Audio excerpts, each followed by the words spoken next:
this one area, that if you're endeavoring to impede, impair, obstruct, or defeat the lawful functions of the IRS in the computation, ascertainment, assessment, and collection of income taxes, that this is a crime under the defraud prong of the conspiracy statute. And there's a problem with that. And it was a simple problem, and there's a lot of people that have gone to jail over conspiracy, not just on taxes. Can you imagine a conspiracy to do nothing? A conspiracy to commit an omission.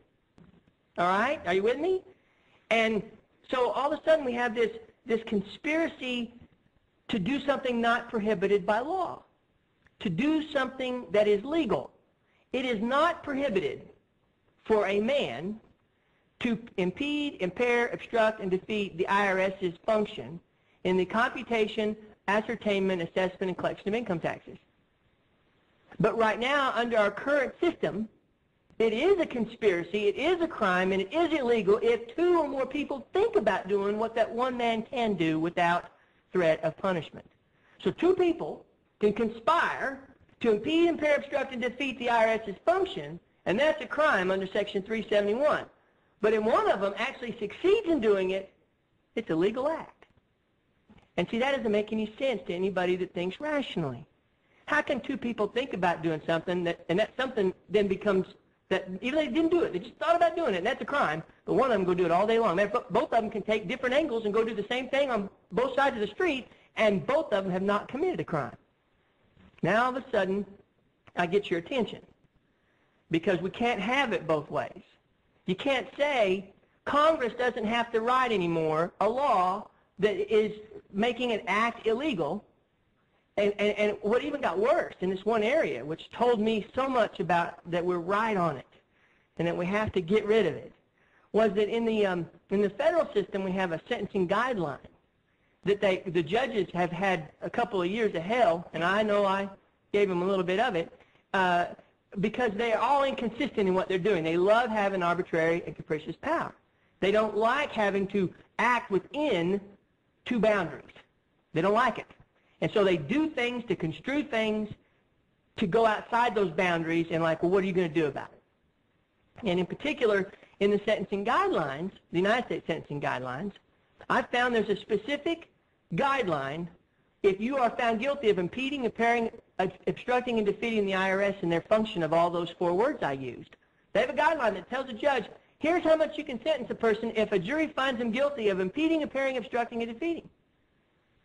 But the only problem with it was there's no law that makes impeding, impairing, obstructing, and defeating illegal. They skipped right over that. They skipped right over it because there was no interstate nexus that they could establish to write a law that made that illegal.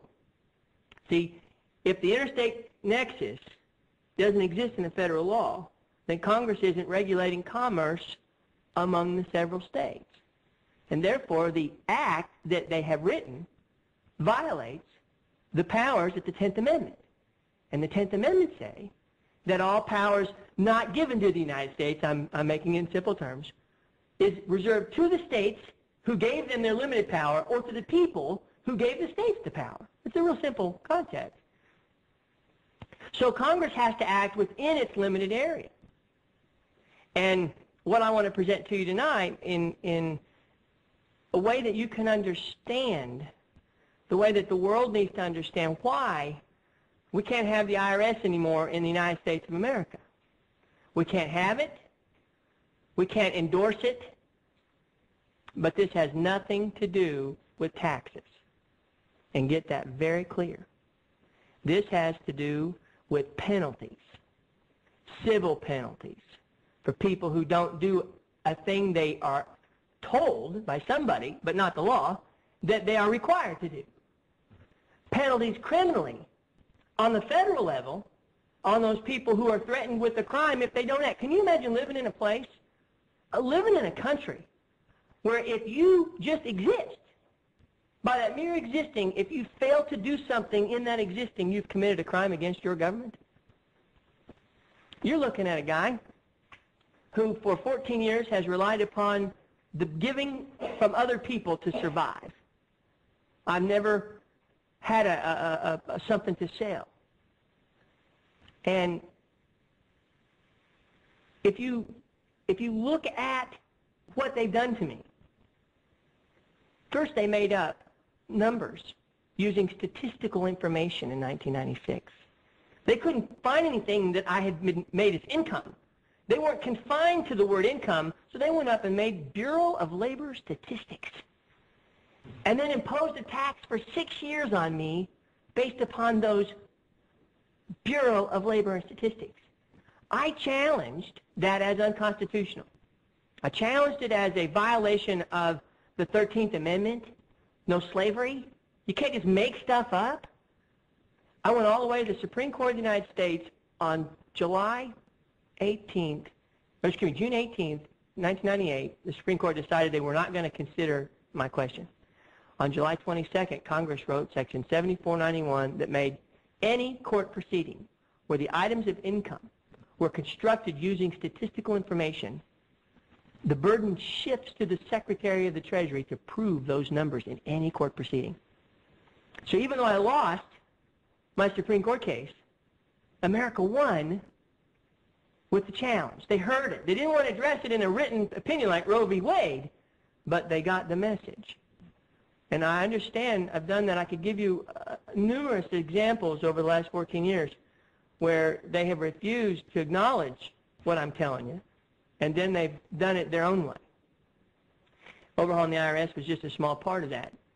And if you don't think that this matters to state and state tax return penalties and so forth, and the revenue for a state, per se, it does, because if you can't be penalized at the federal level, that cuts out the power of the state to penalize in the same arena, because the state, it lays its security on what you do with the federal government. I came to this conclusion that if the 16th Amendment was a surrender of power by the states through the 10th Amendment to the United States, then the states themselves are with whatever power that they have left after that power is given to the United States. And the Supreme Court and other courts have ruled that the 16th Amendment has no limitation. So the states gave all the power to tax income to the United States. Well, where did the states get the power to tax that income then? Is it a second round of income? They don't want to accept that they gave all that power away, but I'll guarantee you that they gave all the power they had away. If you read the 10th Amendment, the states could only give to the United States what the people of that state gave to that state. There's nothing more that they could give them.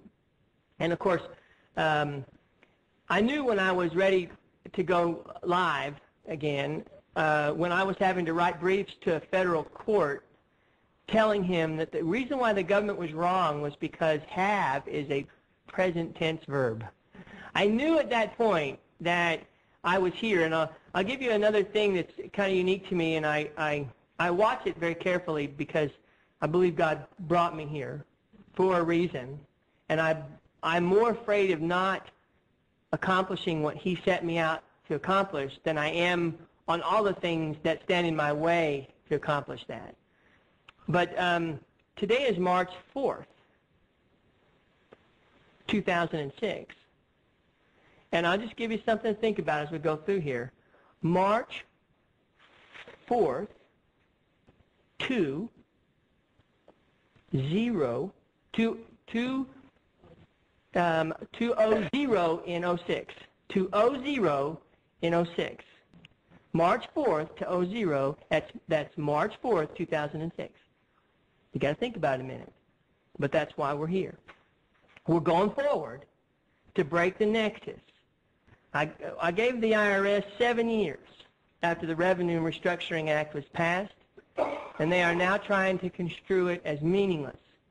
They're trying to say any court proceeding in that statute